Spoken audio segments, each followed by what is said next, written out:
سبحانك لا علم لنا إلا ما علمتنا إنك أنت العليم الحكيم سبحانك لا فهم لنا إلا ما فهمتنا إنك أنت الجواد الكريم وقل رب زدني علما. أعوذ بالله من الشيطان الرجيم. فمن شهد منكم الشهر فليصم ومن كان مريضا أو على سفر فعدة من أيام أخر. صدق الله مولانا العظيم. So now to complete the discussion of some of the ahkam, some of the regulations, rules and regulations regarding Ramadan mentioned in the ayah. So one is the fidya, as we mentioned earlier, that for those who cannot fast. We mentioned earlier that initially there was a concession that people could break their fast if they were not prepared to fast, and they could pay the ransom thereafter. But that was abrogated, and now only that ransom holds when someone who is elderly in age or has what we call a terminal illness where la yurja bur'uhu. So in other words, we don't hope that that person is going to get better before he leaves this world. So in that case, that person can give fidya, or the person who has actually left the world and he has qada fast left on him also. So if that's been placed in the will, in the last will and testament, and that's also to be paid also by the inheritors.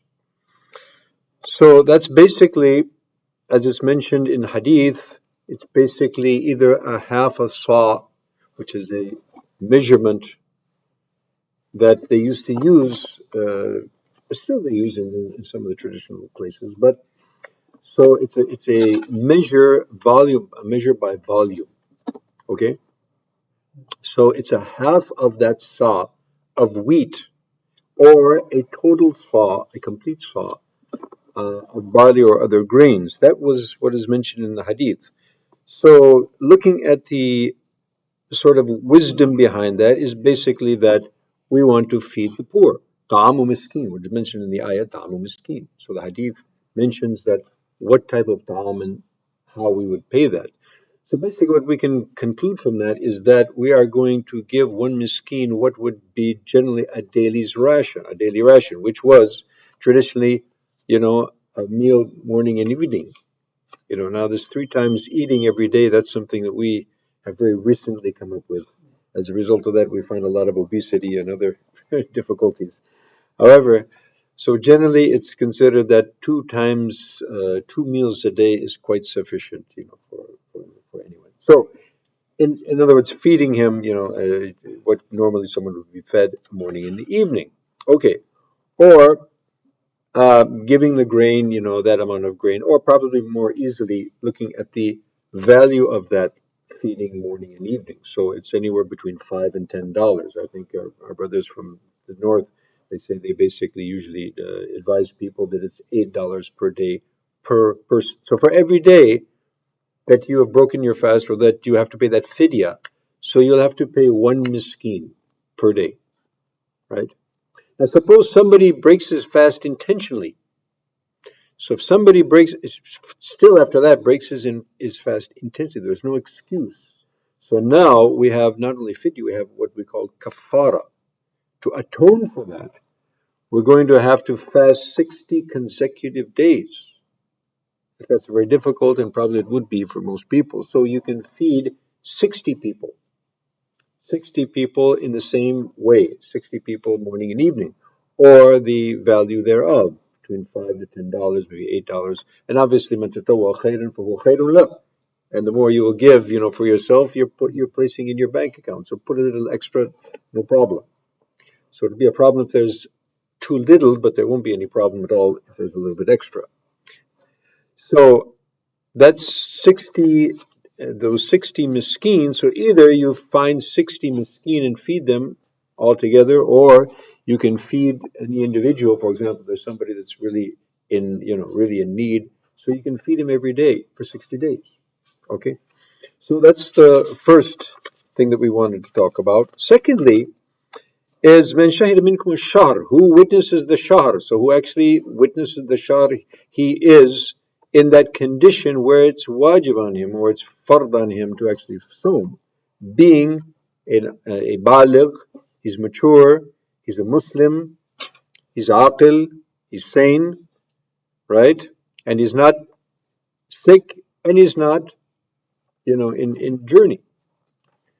And also for the in the case of the women, that they are, not in the period of menses, or in the what we call nifas, or the blood that is takes place, the bleeding, the postnatal bleeding.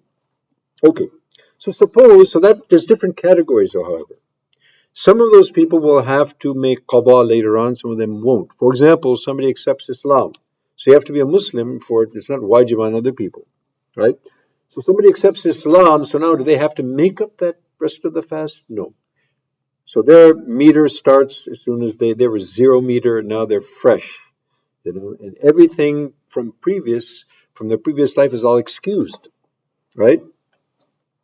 So they won't have to make up anything more than starting their fast from that very time that they accept Islam. Similarly, if a child becomes baligh, so before that it wasn't wajib on him, so if he becomes baligh during Ramadan, so now he will have to continue the fasting for the rest of Ramadan. As for the person who was sick, or he was in journey, or the women, who were experiencing menses or prenatal bleeding or postnatal bleeding, so they will have to make those up at a time in the future, as we mentioned earlier.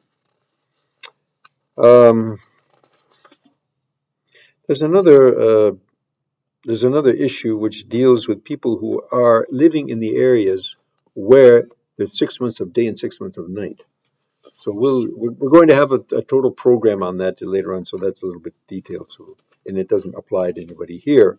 So we'll go without that today.